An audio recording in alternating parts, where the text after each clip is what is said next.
Karena menyangkut kompetensi relatif. 3. Keberatan surat dakwaan batal demi hukum karena pencantuman pasal liar yaitu pasal 14 ayat 1 dan ayat 2 yang tidak ada dalam laporan polisi oleh pelapor pada tanggal 21 Agustus 2021. 4. Surat dakwaan jaksa penuntut umum kabur atau obskur libellum karena tidak cermat, tidak jelas dan tidak lengkap sehingga harus dinyatakan batal demi hukum. 5. Dakwaan tidak dapat diterima akibat terdakwa dicuri, ditangkap, ditahan, diminta keterangan, tidak didampingi dasar hukum dan perpanjangan penahanan berdasarkan penerapan pasal yang dianggap liar.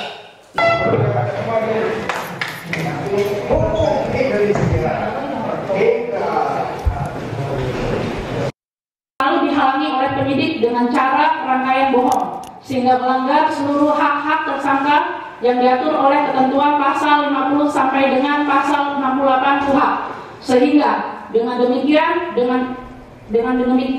sikap dan tindakan penyidik yang menghalangi keluarga, penasihat hukum, rohaniawan maupun dokter pribadi dari terdakwa selaku tersangka adalah tidak berdasar secara hukum dan tidak berperi kemanusiaan sehingga harus dipandang batal demi hukum dengan segala akibat hukumnya. 17. Bahwa terdakwa H. Muhammad Kosman tersangka dan atau penasihat hukumnya tidak pernah diberikan turunan berita acara pemeriksaan tersangka walaupun sudah diminta baik secara lisan maupun tertulis secara terus-menerus sehingga tindakan penyidik terbukti telah melanggar pasal 72 Undang-Undang Republik Indonesia Nomor 8 Tahun 1981 tentang hukum acara pidana KUHP sehingga tindakan penyidik Cyber Polri harus dipandang batal demi hukum dengan segala akibat hukumnya. 18. Bahwa berdasarkan pasal 119 ayat 3 Undang-Undang Republik Indonesia Nomor 8 Tahun 1981 tentang hukum acara pidana KUHP bahwa tersangka berhak mengajukan saksi adecas atau saksi yang meringankan dan ketika terdakwa selaku tersangka atas nama H. Muhammad Kosman diperiksa oleh penyidik atas nama Ibda Rinoto terdakwa selaku tersangka dan penasihat hukumnya telah mengajukan 7 orang saksi ada charge dan 7 orang ahli yang meringankan. Akan tetapi penyidik yang sama atas nama Ibda Rinoto tanpa hak hanya memperbolehkan 2 kemudian menjadi 3 orang saksi pasca berdebat panjang untuk dimintai keterangan sebagai saksi yang meringankan terdakwa H. Muhammad Kosman selaku tersangka sehingga saksi-saksi dan ahli hukum yang meringankan terdakwa H. Muhammad Kosman selaku tersangka belum dimintai keterangan kecuali hanya untuk 3 orang saja sehingga penyidik telah terbukti melanggar ketentuan hukum pasal 119 ayat 3 Undang-Undang Republik Indonesia Nomor 8 Tahun 1981 tentang hukum acara pidana KUHP.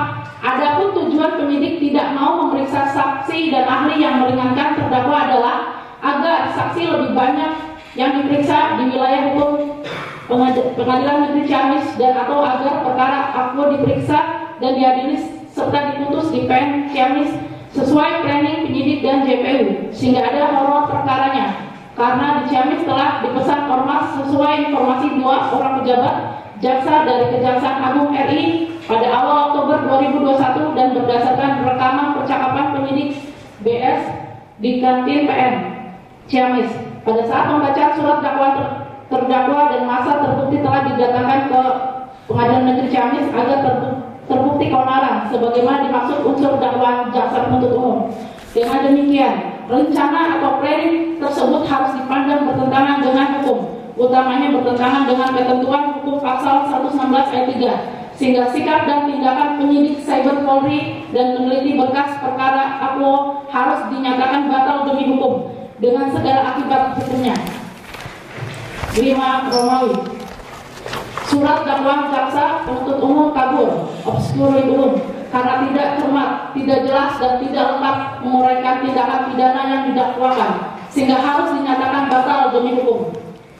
Bahwa surat dakwaan saudara jaksa penuntut umum yang 385 halaman tersebut adalah kabur atau obskur libel dengan alasan surat dakwaan terbukti telah dibuat secara tidak cermat, tidak jelas dan tidak lengkap menguraikan tindak pidana yang didakwakan serta memaparkan waktu dan tempat tindak pidana itu dilakukan statement atau pernyataan.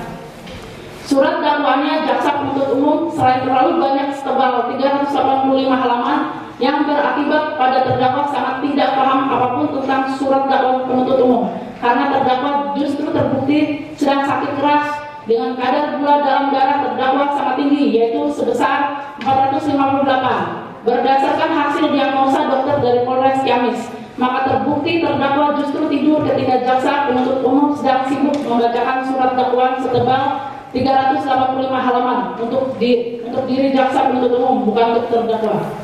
Bahwa dengan banyaknya paparan dan uraian surat dakwaan jaksa penuntut umum semisal dengan kalimat dan seterusnya, maka telah cukup membuktikan surat dakwaan jaksa penuntut umum dibuat secara tidak cermat, tidak jelas, dan tidak lengkap.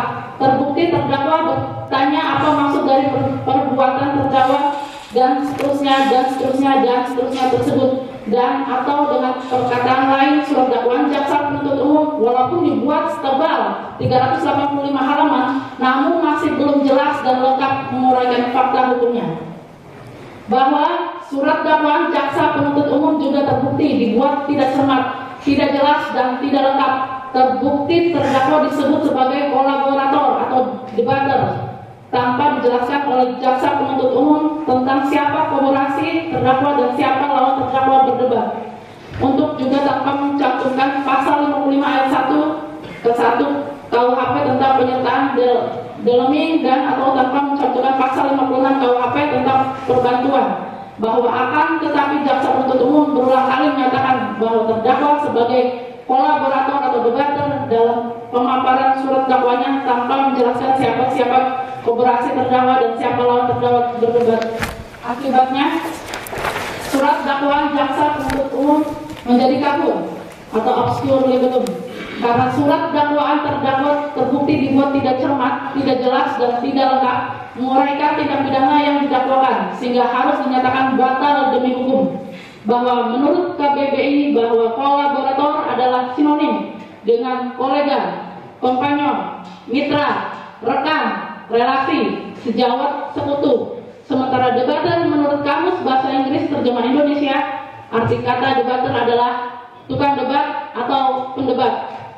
Bahwa dengan tidak adanya dalam surat dakwaan jaksa penuntut umum siapa nama kolega, kompanyon, mitra, rekan, relasi, sejawat, sekutu, dan atau siapa lawan terdakwa berdebat, serta tidak dicantumkannya pasal 55 ayat 1 ke 1 KUHP tentang penyertaan deleming dan atau tanpa mencantumkan pasal 56 KUHP tentang perbantuan, sudah cukup membuktikan bahwa surat dakwaan jaksa penuntut umum menjadi kabur atau obscure libellum, karena surat dakwaan terdakwa terbukti dibuat tidak cermat, tidak jelas, dan tidak lengkap menguraikan tindak pidana yang didakwakan, sehingga harus dinyatakan batal demi hukum. Karena terbukti tidak mungkin terdakwa bisa berkolaborasi dan atau berdebat sendirian, kecuali harus ada kolega, kompanyon, mitra, rekan, relasi, sejawat, sekutu, dan atau tentunya harus lawan terdakwa berdebat. Bahwa jaksa penuntut umum terbukti berulang kali menyebutkan atau memaparkan bahwa terdakwa menyiarkan berita atau pemberitahuan bohong dengan sengaja menerbitkan keonaran di kalangan rakyat tanpa jaksa penuntut umum membuktikan dan atau memaparkan keonaran di kalangan rakyat yang mana yang dimaksudkan oleh JPU, kapan dan di mana ada keonaran. Juga tidak terurai secara cermat, jelas, dan lengkap. Padahal delik pasal dakwaan ini adalah delik material, bukan delik formal, sehingga JPU harus mampu memaparkan kapan dan di mana ada keonaran sebagai akibat dari terdakwa menyiarkan berita atau pemberitahuan bohong. Surat dakwaan jaksa penuntut umum menjadi kabur atau obscure libellum, karena surat dakwaan terdakwa terbukti dibuat tidak cermat, tidak jelas, dan tidak lengkap menguraikan kapan dan di mana ada keonaran sebagai akibat dari terdakwa menyiarkan berita atau pemberitahuan bohong. Bahwa pelapor melaporkan terdakwa selaku terlapor pada tanggal 21 Agustus 2021 adalah atas perbuatan terdakwa diduga terjadi pada tanggal 20 Agustus 2021 di wilayah hukum Pengadilan Negeri Badung, Bali. Bahwa akan tetapi terbukti uraian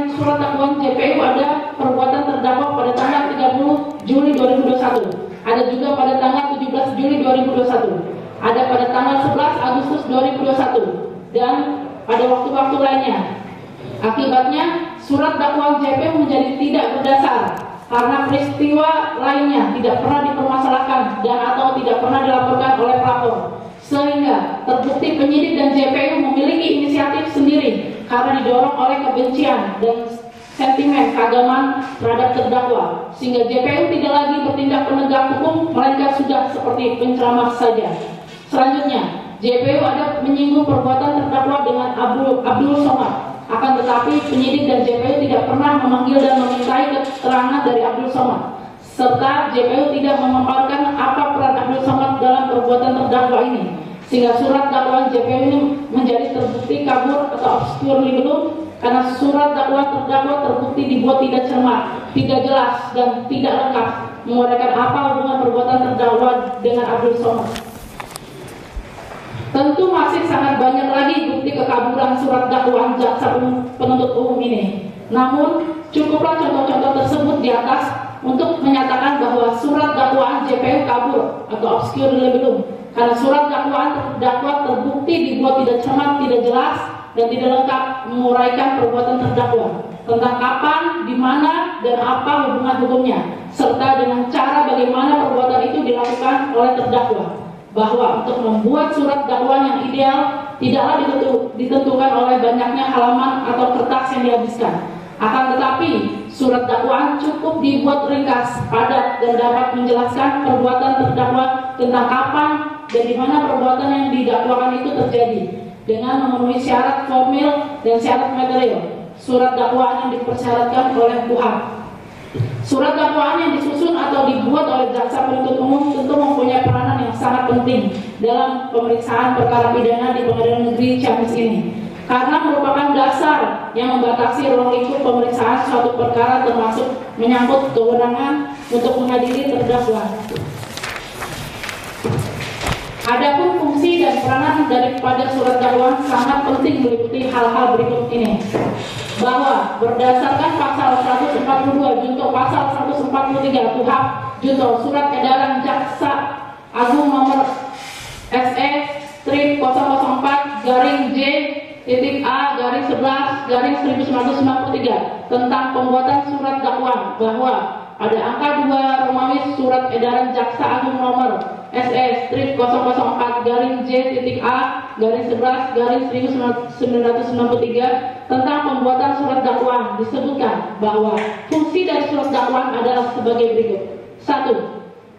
Fungsi surat dakwaan bagi pengadilan atau hakim adalah bahwa surat dakwaan merupakan dasar dan sekaligus membatasi ruang lingkup pemeriksaan, dasar pertimbangan dalam penjatuhan keputusan. 2. Fungsi surat dakwaan bagi penuntut umum adalah bahwa surat dakwaan merupakan dasar pembuktian atau analisis yuridis, tuntutan pidana, dan penggunaan upaya hukum.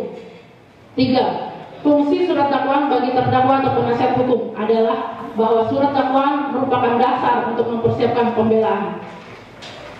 Tata cara pembuatan surat dakwaan. Surat dakwaan yang dibuat harus memenuhi syarat formil dan syarat material. Syarat formil surat dakwaan. Surat dakwaan harus memenuhi syarat formil dan syarat material sebagaimana yang diatur dalam pasal 143 ayat 2 KUHP. Adapun yang menjadi syarat formil sebuah surat dakwaan yaitu: 1. Surat dakwaan harus mencantumkan tanggal dan tanda tangan penuntut umum yang membuat surat dakwaan. 2. Surat dakwaan harus memuat secara lengkap identitas terdakwa yang meliputi nama lengkap, tempat tanggal lahir, umur atau tanggal lahir, jenis kelamin, kebangsaan, tempat tinggal, agama, dan pekerjaan tersangka. Syarat material surat dakwaan. Syarat material sebuah surat dakwaan adalah uraian secara cermat, jelas, dan lengkap mengenai tindak pidana yang didakwakan dengan menyebutkan waktu dan tempat tindak pidana itu dilakukan. Surat dakwaan dinilai telah memenuhi syarat material apabila surat dakwaan tersebut sudah memberikan gambaran secara bulat dan utuh, sebagaimana yang disebutkan dalam surat edaran Jaksa Agung RI nomor SE/004-J.A/11/1993 tentang pembuatan surat dakwaan, bahwa surat dakwaan berisikan tentang: 1. Tindak pidana yang dilakukan. 2. siapa yang melakukan tindak pidana tersebut? 3. Di mana tindak pidana dilakukan? 4. Bila mana atau kapan tindak pidana dilakukan? 5. Bagaimana tindak pidana tersebut dilakukan? 6. Akibat apa yang ditimbulkan tindak pidana tersebut atau delik material? 7. Apakah yang mendorong terdakwa melakukan tindak pidana tersebut atau delik tertentu? 8. Ketentuan-ketentuan tindak pidana yang diterapkan. Surat dakwaan yang tidak memenuhi syarat material, maka surat dakwaan tersebut batal demi hukum. Pasal 143 ayat 3 KUHP. Salinan atau turunan dari surat dakwaan tersebut juga harus disampaikan kepada tersangka atau kuasanya atau penasihat hukumnya dan penyidik pada saat yang bersamaan dengan penyampaian surat pelimpahan perkara ke pengadilan negeri berdasarkan pasal 143 ayat 4 KUHP. Dalam pasal 141 KUHP juga disebutkan bahwa penuntut umum dapat melakukan penggabungan perkara dan membuatnya dalam satu surat dakwaan apabila pada waktu yang sama atau hampir bersamaan ia menerima beberapa berkas perkara dalam hal 1.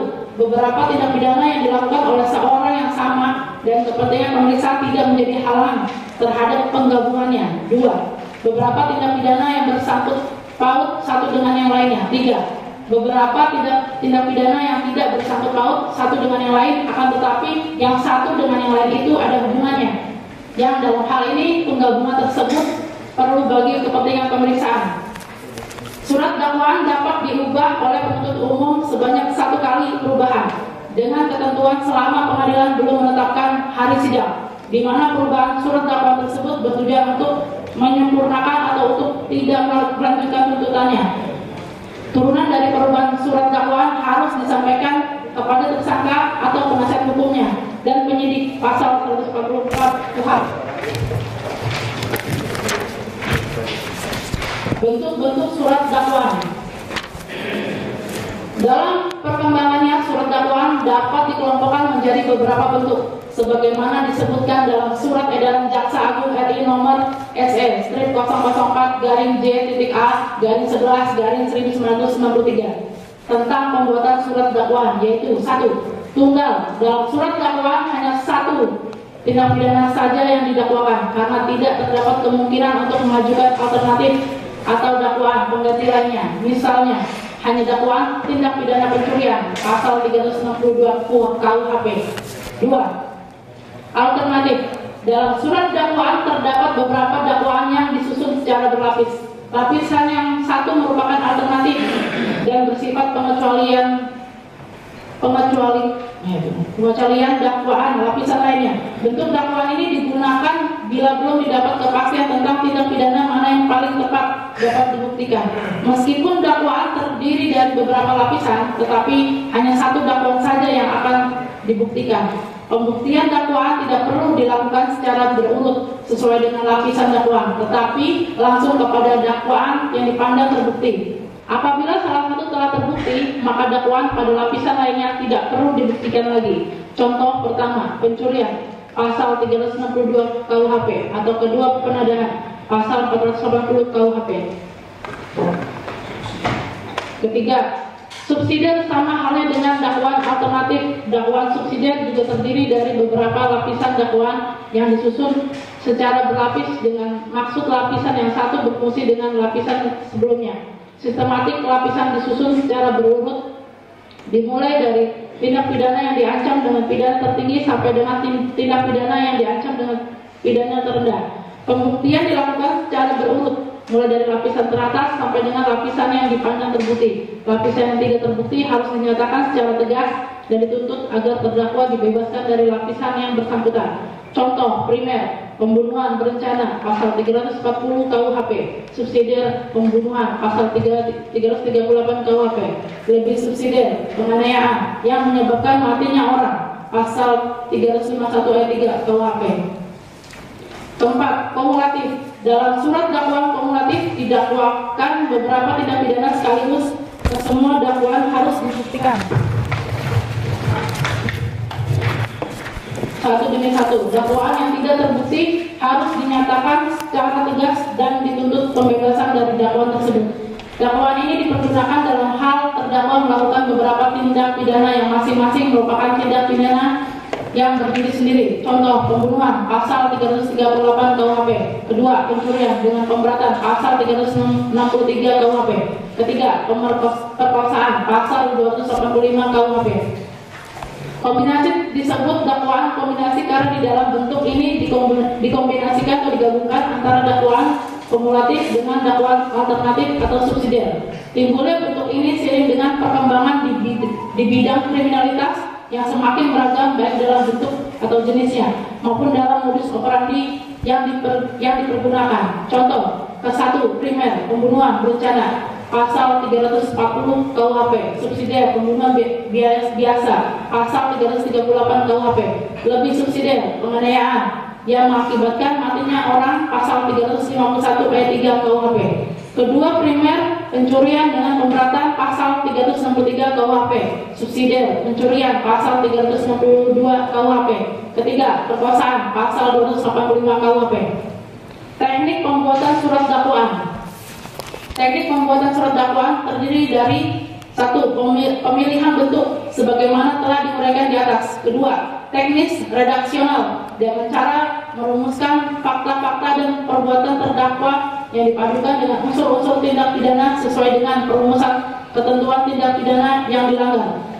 Dengan berpedoman kepada hal-hal tersebut di atas yang menjadi dasar penuntut umum dalam membuat dan menyusun surat dakwaan yang nantinya surat dakwaan tersebut akan diuji kebenarannya dalam persidangan. Berdasarkan surat dakwaan yang dibuat oleh penuntut umum, hakim melakukan pemeriksaan perkara dan memutus perkara. Untuk itu, penuntut umum harus benar-benar cermat, jelas, lengkap, dan teliti dalam menyusun surat dakwaan sehingga tercipta kepastian dan rasa keadilan bagi semua pihak pencari kepastian hukum dan keadilan beserta kemanfaatannya.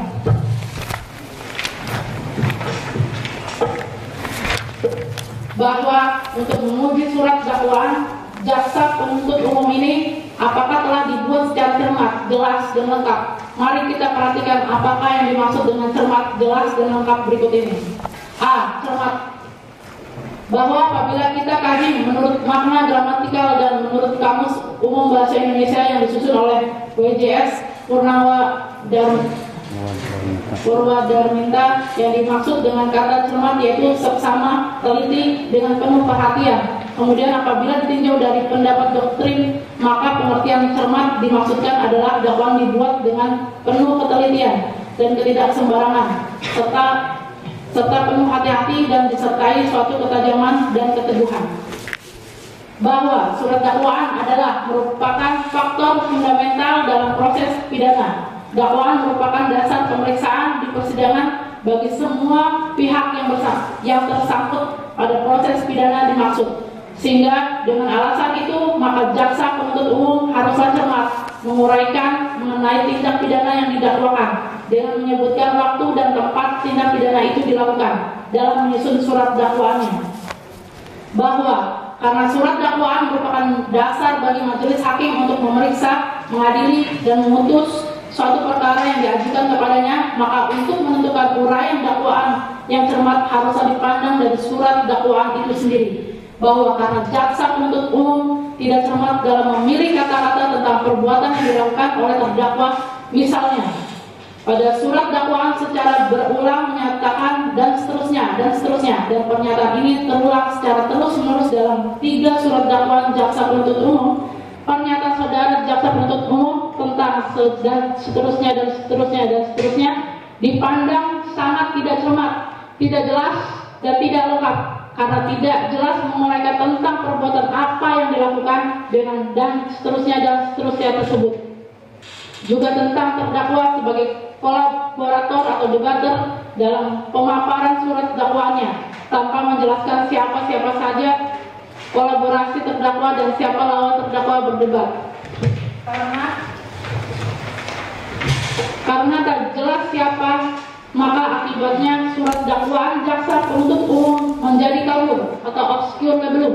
Karena surat dakwaan terdakwa terbukti dibuat tidak cermat, tidak jelas, dan tidak lengkap menguraikan tindak pidana yang didakwakan, sehingga harus dinyatakan batal demi hukum.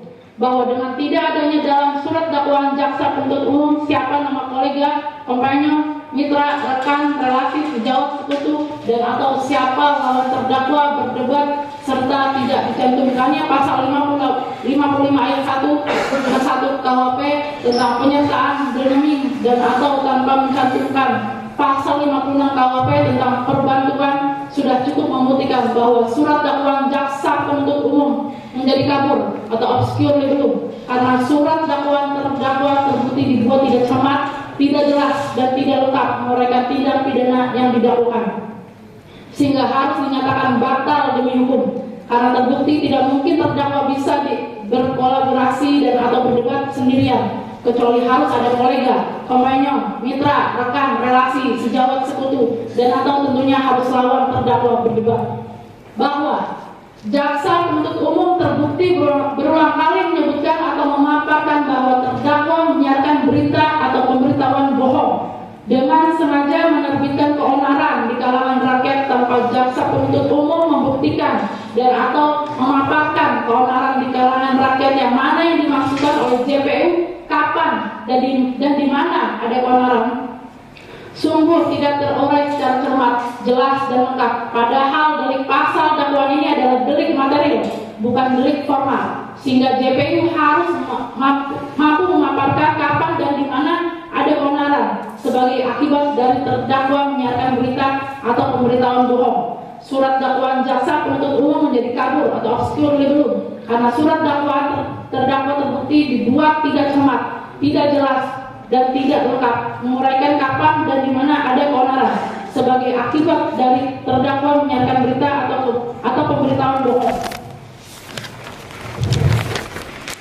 Bahwa pelapor melaporkan terdakwa selaku terlapor pada tanggal 21 Agustus 2021 adalah atas perbuatan terdakwa diduga terjadi pada tanggal 20 Agustus 2021 di wilayah hukum Pengadilan Negeri Bandung, Bali.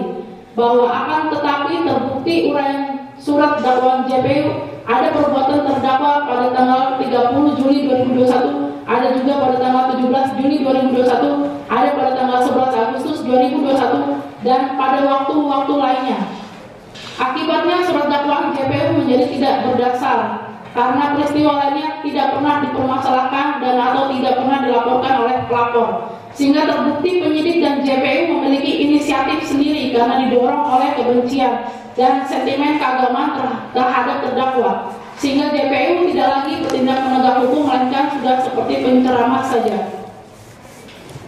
Selanjutnya JPU ada menyinggung perbuatan terdakwa dengan Abdul Somad, akan tetapi penyidik dan JPU tidak pernah memanggil dan memintai keterangan dari Abdul Somad serta JPU tidak memaparkan apa peran Abdul Somad dalam perbuatan terdakwa ini, sehingga surat dakwaan JPU ini menjadi terbukti kabur atau obscure libellum karena surat dakwaan terdakwa terbukti dibuat tidak cermat, tidak jelas dan tidak lengkap menguraikan apa hubungan perbuatan terdakwa dengan Abdul Somad. Tentu masih sangat banyak lagi bukti kekaburan surat dakwaan jaksa penuntut umum ini. Namun cukuplah contoh-contoh tersebut di atas untuk menyatakan bahwa surat dakwaan JPU kabur atau obscure libellum karena surat dakwaan terdakwa terbukti dibuat tidak cermat, tidak jelas dan tidak lengkap menguraikan perbuatan terdakwa tentang kapan, di mana dan apa hubungan hukumnya serta dengan cara bagaimana perbuatan itu dilakukan oleh terdakwa. Berdasarkan uraian tersebut di atas, saudara jaksa penuntut umum sengaja tidak cermat, tidak jelas dan tidak lengkap dalam menyusun surat dakwaannya. Oleh karenanya, secara tegas dakwaan jaksa penuntut umum haruslah ditolak dan dinyatakan kabur serta batal demi hukum. B. Jelas bahwa makna gramatikal dari jelas menurut Kamus Umum Bahasa Indonesia yang disusun oleh WJS Purwadarminta adalah terang, nyata, tegas, sedangkan berdasarkan pendapat doktrina jelas mempunyai makna surat dakwaan dibuat dengan tidak menimbulkan kekaburan atau keraguan-raguan serta serba terang dan tidak diperlukan penafsiran lagi. Bahwa dalam menyusun surat dakwaan harus menyesuaikan dengan jenis perbuatan yang dilakukan oleh terdakwa sesuai apa adanya, karena ada kalanya terdakwa hanya melakukan satu perbuatan pada satu tempat ataupun melakukan beberapa perbuatan di tempat berbeda.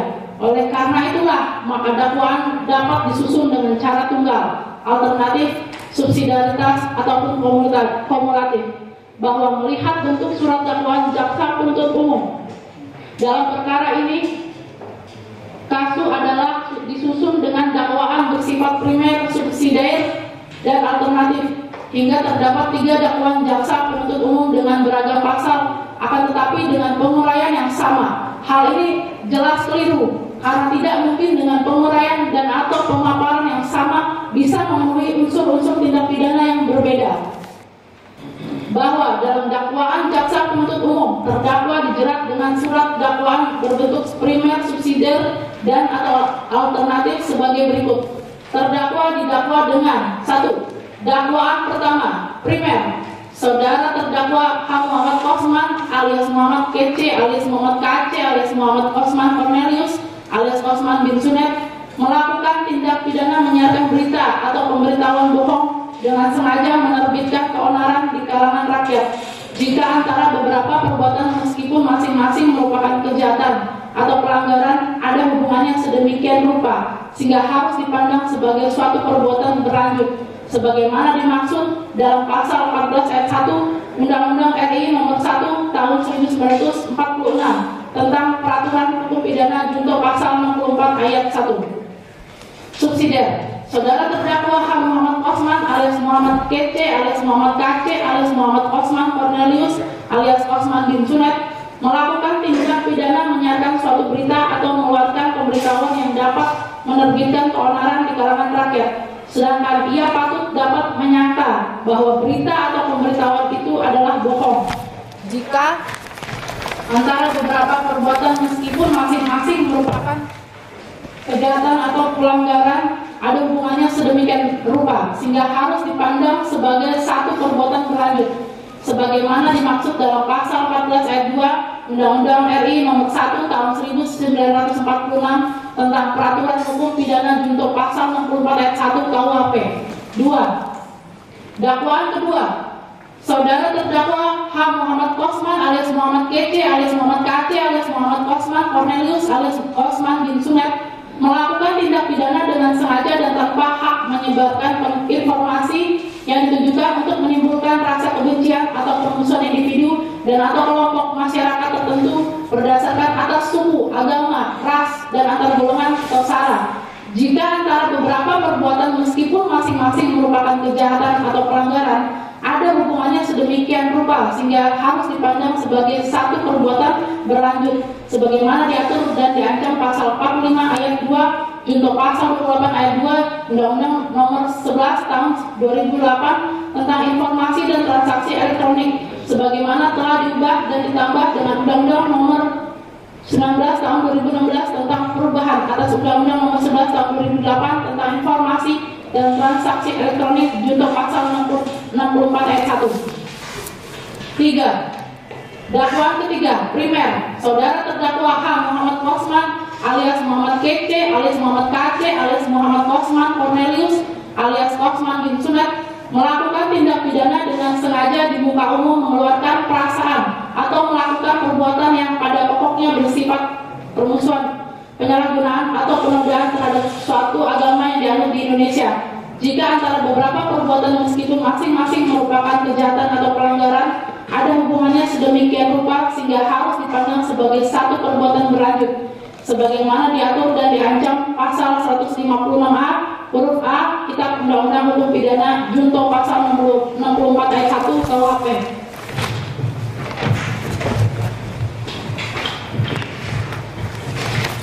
Subsidiar. Saudara terdakwa H. Muhammad Kosman alias Muhammad Kace alias Muhammad Kace alias Muhammad Kosman Cornelius alias Kosman bin Sunet melakukan tindak pidana di muka umum menyatakan perasaan permusuhan, kebencian, atau penghinaan terhadap suatu atau beberapa golongan rakyat Indonesia. Jika antara beberapa perbuatan meskipun masing-masing merupakan kejahatan atau pelanggaran ada hubungannya sedemikian rupa sehingga harus dipandang sebagai satu perbuatan berlanjut, sebagaimana diatur dan diancam pasal 156 KUHP junto pasal 64 ayat 1 KUHP.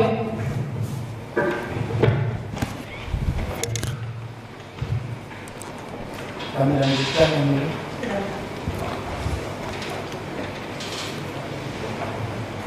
bahwa surat dakwaan yang seperti ini telah menimbulkan ketidakcermatan, ketidakjelasan, dan ketidaklengkapan serta keraguan-raguan daripada jaksa penuntut umum, sehingga kalau begini model atau cara jaksa penuntut umum dalam membuat surat dakwaan, maka menurut hemat penasihat hukum terdakwa tidak perlu lagi orang belajar hukum atau tidak perlu lagi jaksa penuntut umum belajar atau kuliah hukum.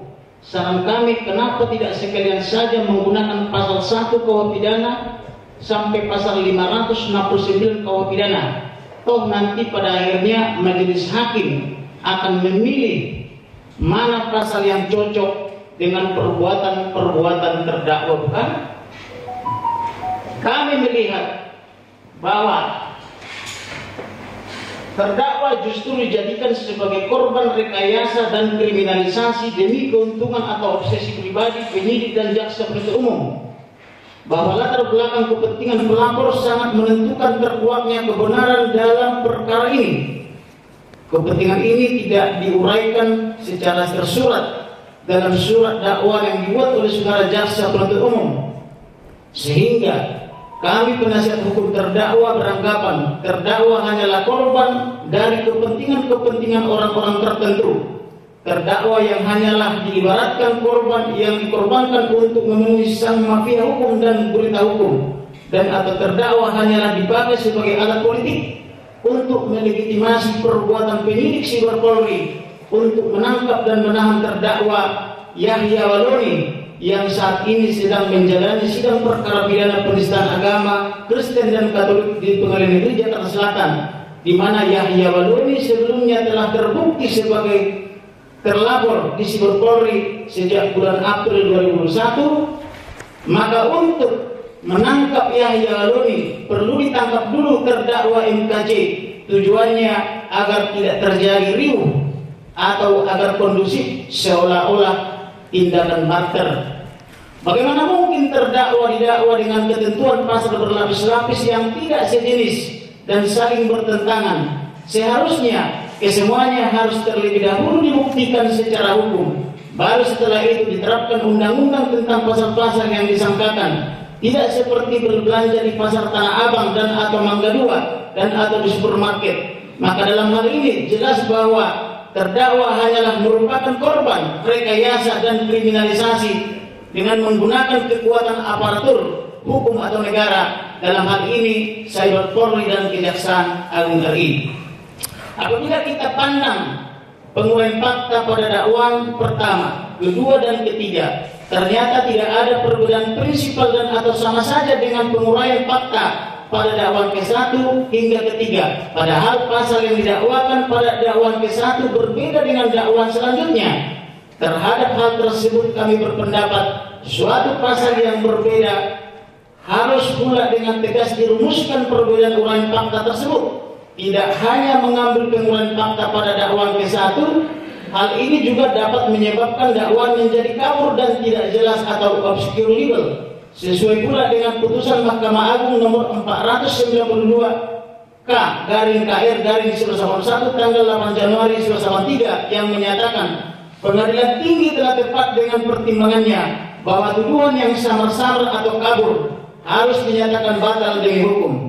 Membaca dan mencermati berkas perkara yang di dalamnya juga termuat laporan polisi, berita acara pemeriksaan saksi-saksi, berita acara pemeriksaan ahli maupun berita acara pemeriksaan tersangka, telah nyata kepada terdakwa dilaporkan dan diperiksa dalam proses penyidikan berdasarkan pasal yang berbeda dengan surat dakwaan, khususnya penerapan pasal pidana dalam 3 surat dakwaan jaksa penuntut umum, bahwa belum lagi timbulnya pasal 14 ayat 1 dan ayat 2 Undang-Undang Republik Indonesia nomor 1 tahun 1946 tentang peraturan hukum pidana junto pasal 64 ayat 1 KUH pidana di tengah jalan atau di tengah proses penyidikan berdasarkan persekongkolan penyidik berkas dan penyidik Cyber Polri yang sebelumnya tidak pernah dilaporkan, justru semakin membuktikan adanya obsesi penyidik dan penuntut umum selaku penyidik berkas terdakwa.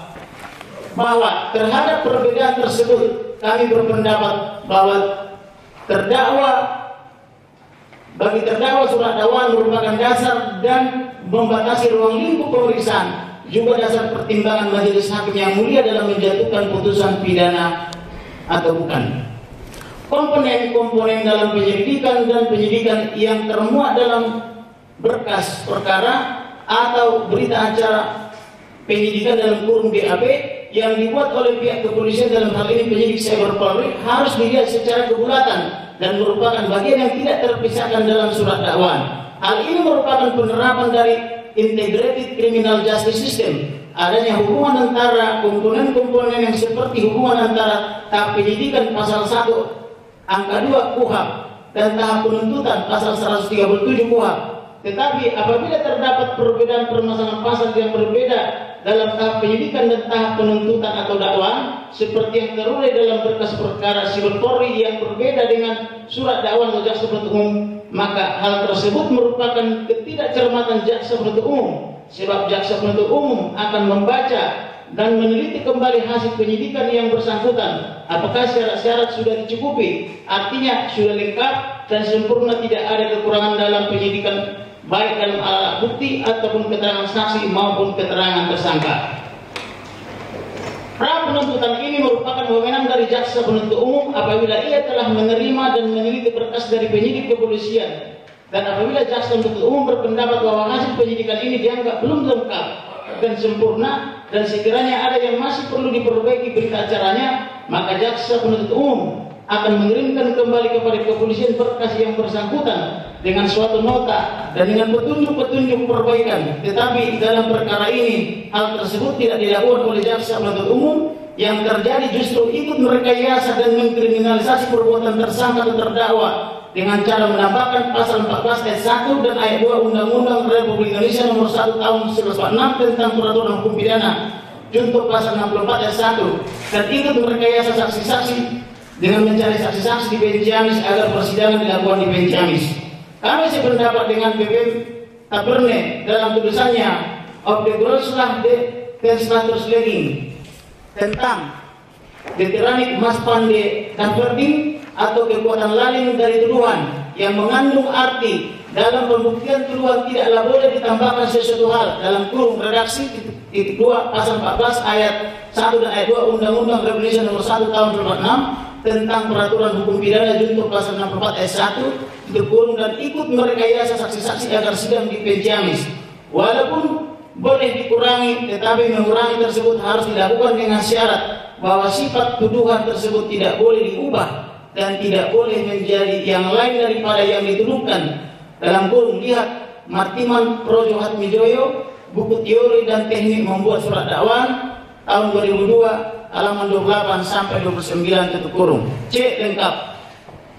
Bahwa makna gramatikal dari lengkap menurut Kamus Umum Bahasa Indonesia yang disusun oleh WJS Purwodarminta adalah genap, dalam kurung tidak ada kurangnya, komplit tutup kurung, utuh, sempurna, tidak kurang sedikit pun, berpasangan, berikut paduannya. Sedangkan berdasarkan pendapat doktrina, pengertian lengkap adalah uraian surat dakwaan harus mencakup semua unsur-unsur yang ditentukan oleh undang-undang secara lengkap. Jangan sampai terjadi ada unsur delik yang tidak dirumuskan secara lengkap atau tidak diuraikan perbuatan material secara tegas dalam dakwaan, sehingga berakibat perbuatan itu bukan merupakan tindak pidana menurut undang-undang. 6. Romawi. Dakwaan tidak dapat diterima akibat terdakwa diculik, ditangkap, ditahan, diminta keterangan tidak didampingi penasihat hukum, dan perpanjangan penahanan berdasarkan penerapan pasal liar atau pasal 14 ayat 1 dan 2 Undang-Undang Republik Indonesia tahun 1946 tentang peraturan hukum pidana. Bahwa benar surat dakwaan jaksa penuntut umum tidak dapat diterima akibat terdakwa diculik, ditangkap, ditahan, diminta keterangan tidak didampingi penasihat hukum, dan adanya perpanjangan penahanan berdasarkan penerapan pasal liar, yaitu berdasarkan pasal 14 ayat 1 dan 2 Undang-Undang Republik Indonesia nomor 1 tahun 1946 tentang peraturan hukum pidana junto pasal 64 ayat 1 yang sebelumnya tidak pernah dilaporkan oleh pelapor, sebab yang dilaporkan pada tanggal 21 Agustus 2021 berdasarkan laporan polisi nomor LP-B-0500-8 Romawi-2021 SPKT Barreskrim Polri, dan berdasarkan surat perintah penyidikan nomor 2 SP.Sidik-261 8 Romawi-2021 Siber tanggal 22 Agustus 2021 di Barreskrim Polri Divisi Polri menetapkan terdakwa Muhammad Kosman alias Muhammad Kece alias KC sebagai tersangka dugaan tindak pidana pasal 45A ayat 2 junto pasal 28 ayat 2 Undang-Undang Republik Indonesia Nomor 11 Tahun 2016 tentang perubahan atas Undang-Undang Republik Indonesia Nomor 11 Tahun 2008 tentang informasi dan transaksi elektronik junto pasal 156 dan atau 156A huruf A KUH pidana. Terdakwa Muhammad Kosman atau tersangka terbukti beberapa kali telah diminta keterangan di Mapolda Bali dan di Siber Polri tanpa didampingi oleh penasihat hukum. Padahal pasal yang dipersangkakan kepada tersangka dalam hal ini terdakwa jelas di atas 5 tahun atau lebih. Dengan demikian pemeriksaan tersangka ini di Mapolda Bali tidak sah demi hukum, akibatnya dia tersangka dan surat dakwaan terdakwa menjadi batal demi hukum. Bahwa ketika terdakwa Haji Muhammad Kosman dibawa oleh penyidik dan tiba di lantai 15 di Siber Polri, Mabes Polri pada tanggal 25 Agustus 2021 sekira malam hari, terdakwa Haji Muhammad Kosman selaku tersangka diperiksa dan diminta keterangan tanpa didampingi oleh 2 orang penasihat hukum yang telah menunggu di lantai 15 yang sama dengan tempat terdakwa Haji Muhammad Kosman atau tersangka. Padahal sudah ada 2 calon penasihat hukum di ruang belakang resepsionis di Siber Polri lantai 15 yaitu atas nama Martin Lucas sarjana hukum dan Herbert Aritonang sarjana hukum. Dan kepada kedua advokat dan penasihat hukum justru diinformasikan oleh penyidik atas nama Ibda Bambang Siregar untuk segera dipertemukan dengan terdakwa atau tersangka Haji Muhammad Kosman alias Muhammad Kece pada esok harinya yaitu pada tanggal 26 Agustus 2021 pukul 12 WIB. Akan tetapi janji untuk di pertemuan tersebut tidak pernah terrealisasi hingga habis masa penahanan 20 hari pertama. Dengan alasan terdakwa Muhammad Kosman selaku tersangka sedang menjalani isolasi mandiri. Dengan perkataan lain, penyidik Siber Polri menyebarkan berita bohong atau hoax kepada publik. Akibatnya adalah bahwa BAP tersangka dan surat dakwaan terdakwa menjadi batal demi hukum dengan segala akibat hukumnya. Sebaliknya, penyidik justru menunjuk penasihat hukum lain, ex anggota Polri atas nama Oscar Sianipar sarjana hukum yang tidak dikenal dan tidak dikehendaki oleh terdakwa atau tersangka maupun tidak dikehendaki oleh keluarganya. Dengan perkataan lain, tindakan penyidik selaku penyidik ini telah melanggar pasal 54 dan pasal 55 KUHP. Akibat hukumnya, BAP tersangka yang dibuat oleh penyidik yang didampingi oleh penasihat hukum yang tidak dikehendaki oleh tersangka dan keluarga tidak sah secara juris dan batal demi hukum dengan segala akibat hukumnya karena bertentangan dengan pasal 54 dan pasal 55 KUHP. Dengan demikian, bahwa berita acara pemeriksaan tersangka tanggal 24 dan tanggal 25 Agustus 2021 yang tanpa penasihat hukum adalah batal dengan hukum sesuai pasal 54 dan pasal 55 KUHP dengan segala akibat hukumnya. Jujur mawi, penyidik tidak mau memeriksa semua saksi dan ahli yang meringankan terdakwa. Penyidik sengaja mengesampingkan kata wajib dalam pasal 116 ayat 3 dan 4 tentang kewajiban penyidik memanggil dan mendengar keterangan saksi yang meringankan tersangka atau terdakwa. Bahwa berdasarkan pasal 116 ayat 3 Undang-Undang Republik Indonesia Nomor 8 Tahun 1991 tentang hukum acara atau KUHP, terdakwa selaku tersangka berhak mengajukan saksi ahli jas atau saksi yang meringankan.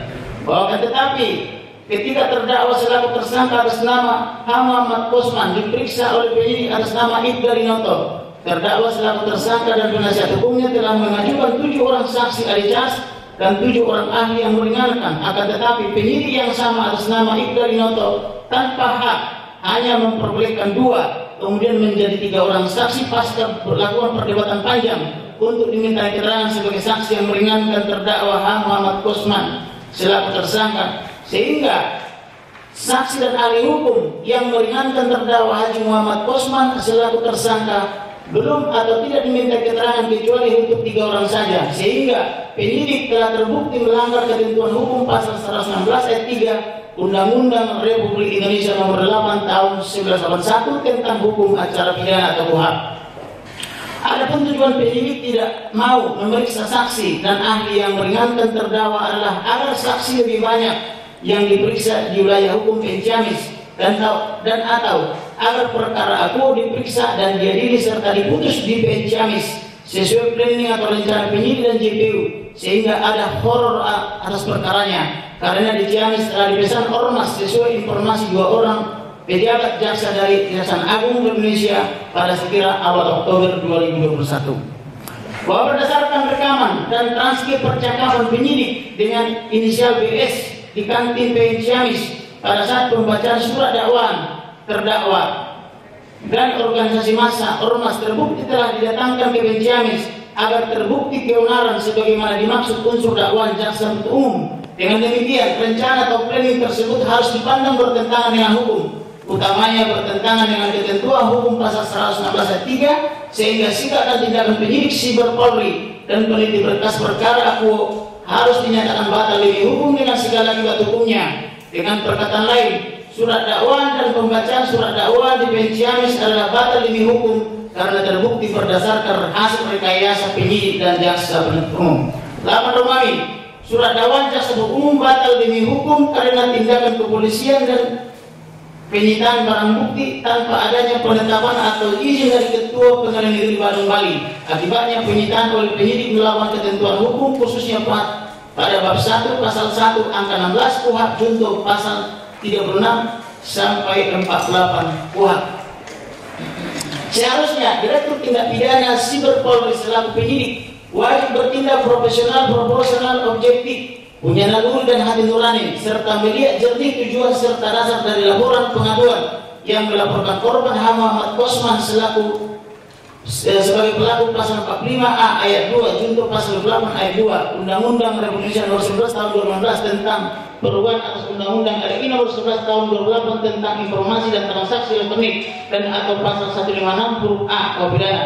Sementara perbuatan terdakwa H. Muhammad Kosman selaku tersangka hanyalah membaca kitab suci surat 72 Al-Jin ayat 19 dan surat Al-Maryam 71, sehingga tidak ada maksud untuk melakukan kejahatan.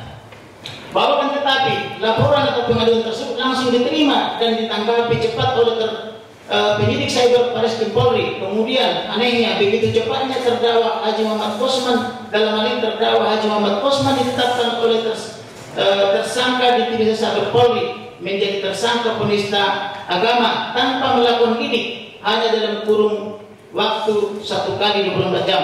Ini jelas melanggar hukum acara pidana.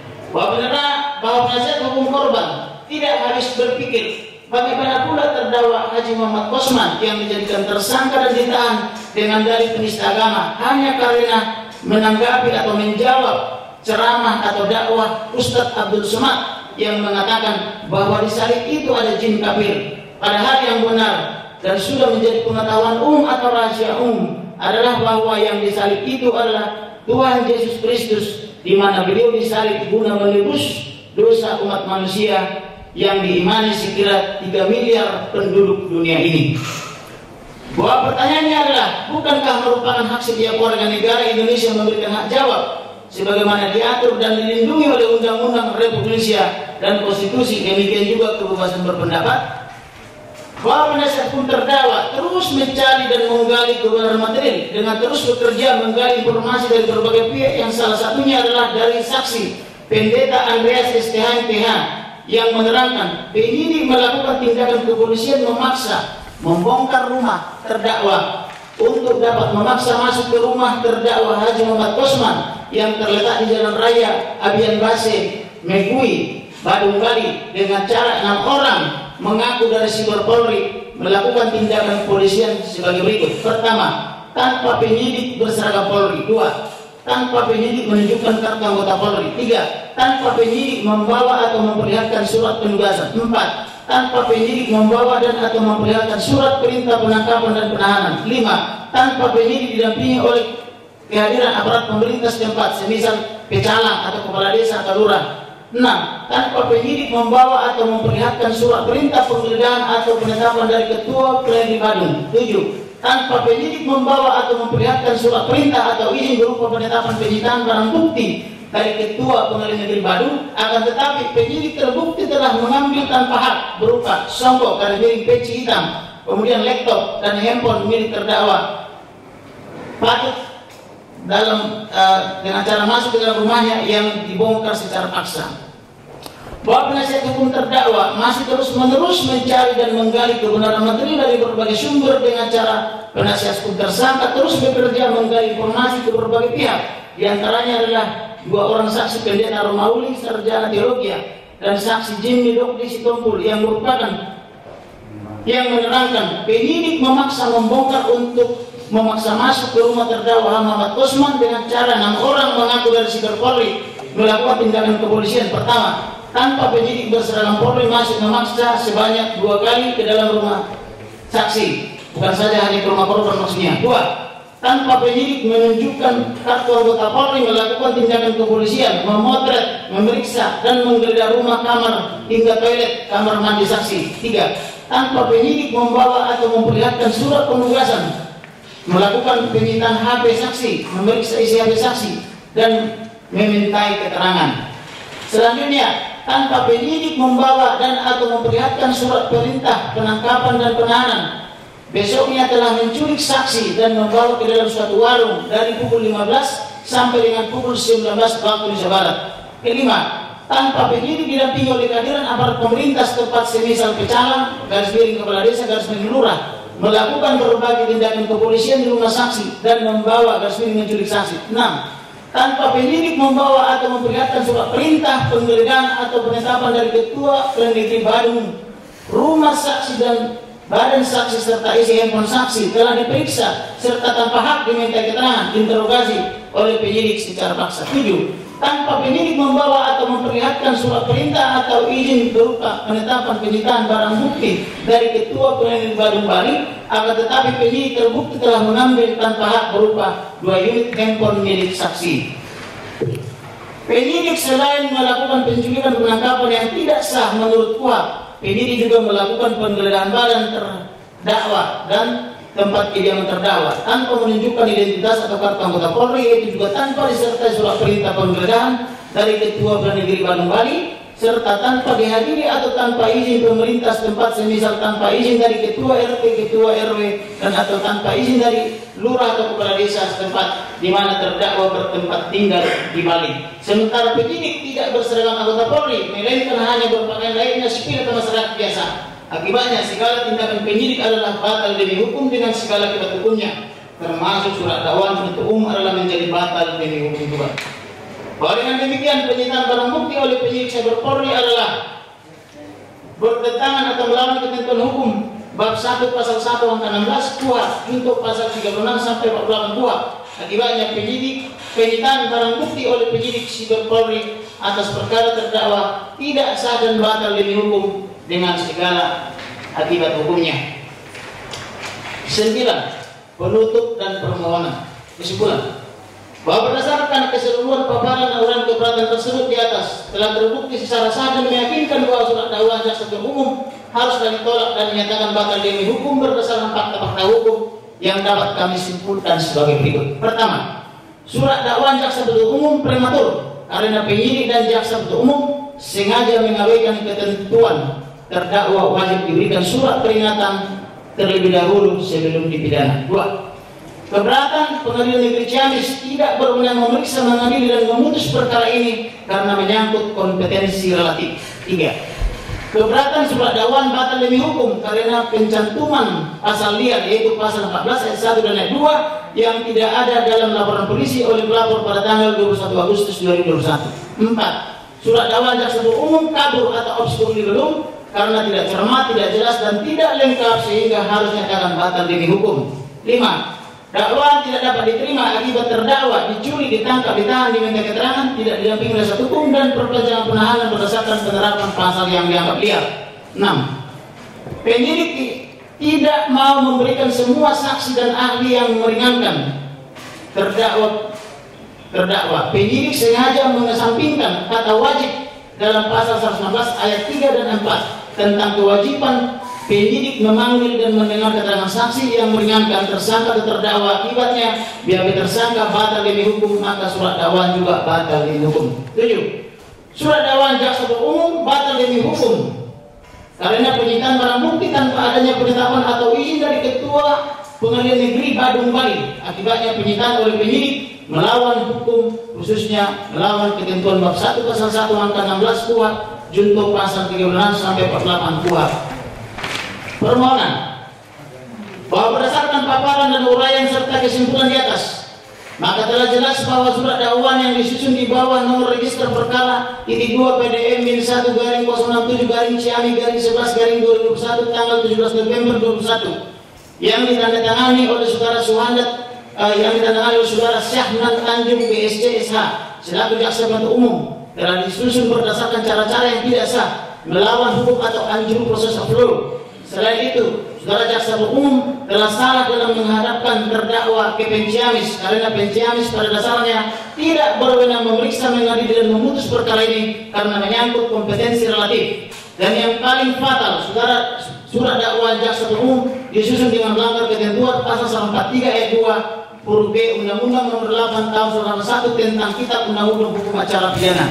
Maka berdasarkan paparan dan uraian di atas, kami memohon agar yang terhormat Ketua Pengadilan Negeri Ciamis Seki Majelis Hakim dalam perkara nomor 186 garing pidana sus garing 2021 garing Ciamis CMS atas nama terdakwa H. Muhammad Kosman alias Muhammad Kece alias Muhammad KC alias Muhammad Kosman Cornelius alias Kosman Junet yang memeriksa dan mengadili perkara ini serta memutus sebagai berikut. Pertama, menerima surat keberatan terdakwa untuk seluruhnya. 2.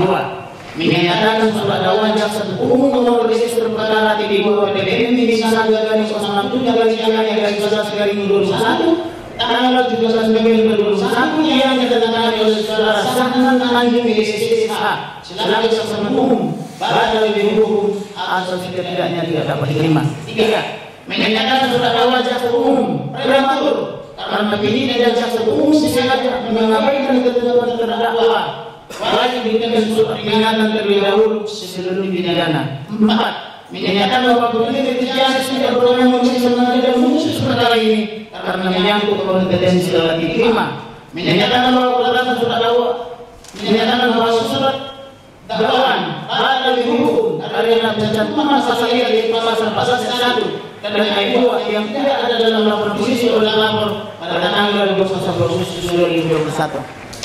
6. Menyatakan bahwa surat dakwaan jaksa penuntut umum kabur atau absurd karena tidak cermat, tidak jelas dan tidak lengkap sehingga harus dinyatakan batal dihukum. 7. Dakwaan tidak dapat diterima akibat terdakwa sulit ditangkap ditahan di keterangan tidak didampingi oleh siasat hukum dan perpanjangan penahanan berdasarkan penerapan pasal liar. 8. Menyatakan bahwa tersangka batal dihukum dengan segala hukumnya karena penyidik tidak mau memeriksa sebuah saksi dan ahli yang menyangka terdakwa. Penyidik sengaja mengesampingkan terdakwa dalam pasal 119 ayat 3 dan mengatakan tentang kewajiban penyidik mengambil dan mendengarkan keterangan saksi dan ahli yang menyangka tersangka terdakwa. Akibatnya dia tersangka batal dihukum, maka surat dakwaannya juga batal dihukum. 9. Menyatakan surat dakwaan jaksa umum batal dihukum karena penyitaan barang bukti ditangkap adanya penetapan akal ini dari Ketua Pengadilan Negeri Bandung Barat. Akibatnya penyitaan oleh penyidik melalui ketentuan hukum khususnya ketentuan bab 1 pasal 1 angka 16 KUHP junto pasal 36 sampai pasal 82. 10. Membebaskan terdakwa Muhammad Kosman alias Muhammad Kece alias Muhammad Kece alias Muhammad Kosman Cornelius alias Kosman Junet dari segala tuntutan hukum. 11. Memerintahkan jaksa umum untuk menyerahkan sebagai terdakwa Muhammad Kosman alias Muhammad Kece alias Muhammad Kece alias Muhammad Kosman Cornelius alias Kosman Junet. 12. Memerintahkan Kapolri untuk memeriksa seluruh penyidik yang melakukan penyidikan terhadap perkara ini yang tidak sesuai dengan ketentuan hukum yang berlaku serta melakukan penahanan yang tidak sah terhadap terdakwa dan apabila terbukti bersalah menjatuhkan sanksi yang tegas sesuai peraturan terkait yang berlaku. 13. Memerintahkan jaksa lagi untuk memeriksa dan mengadili atau mengeksaminasi seluruh jaksa penuntut umum yang terlibat dalam penanganan perkara ini dan apabila terbukti bersalah menjatuhkan sanksi yang tegas sesuai peraturan terkait yang berlaku. Demikianlah surat keberatan ini kami ajukan sehingga yang mulia majelis hakim yang terhormat dan mulia diberi kekuatan, akal sehat dan kebijaksanaan oleh Tuhan Yang Maha Kuasa sehingga dapat menjatuhkan putusan yang seadil adilnya berdasarkan keadilan Tuhan Yang Maha Esa. Hormat kami penasihat hukum terdakwa, Kamarudin Simanjuntak sarjana hukum, Martin Lukas sarjana hukum, Mansur Kejadian sarjana hukum, dan Saudari Jessiana Victoria sarjana hukum. Terima kasih yang mulia Majelis. Selesai eksepsi ya dibacakan penasehat hukum terdakwa. Selanjutnya adalah tanggapan dari jaksa penuntut umum yang kita berikan kesempatan 1 minggu. Ya. Mohon izin majelis untuk tidak menyela apa dari majelis, tapi perkenankan kami bahwa apa yang dibacakan dari eksepsi penasihat hukum hampir sebagian besar telah diuji di pra peradilan dan dikatakan ditolak. Ya, silakan Makanya silakan sampaikan di majelis berkenan, maka tanggapan eksepsi tersebut akan kami lakukan besok siang. Izinkan kami menjawabnya besok siang. Itu. Oke. Jadi karena jaksa penuntut umum sudah siap ya dengan tanggapannya besok, berarti sidang kita tunda ke hari Jumat ya, tanggal Selesai sampai 10 ya. Pagi kita sepakati pagi ya. Jumat. Oh, selesai sholat Jumat. Iya. Selesai sholat Jumat jadi sekitar jam 1:30 saja ya Pak ya. Izin yang mulia. Karena tadi ada pernyataan jaksa penuntut umum dan pernyataan itu tidak benar, itu merugikan kepentingan kita. Oleh karena itu kita sakit untuk menjawab.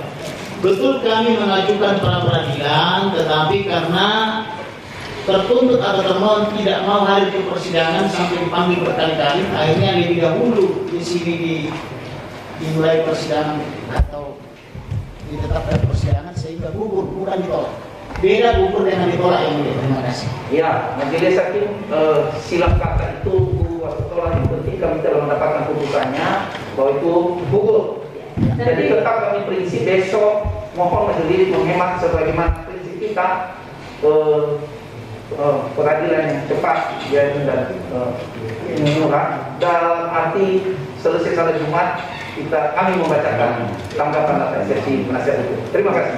Jadi untuk persidangan selanjutnya ada tanggapan dari jaksa penuntut umum majelis akan besok jam 1:30 ya, tanggapan dari JPU. Saudara terdakwa tetap ditahan sidang selesai. Terima kasih.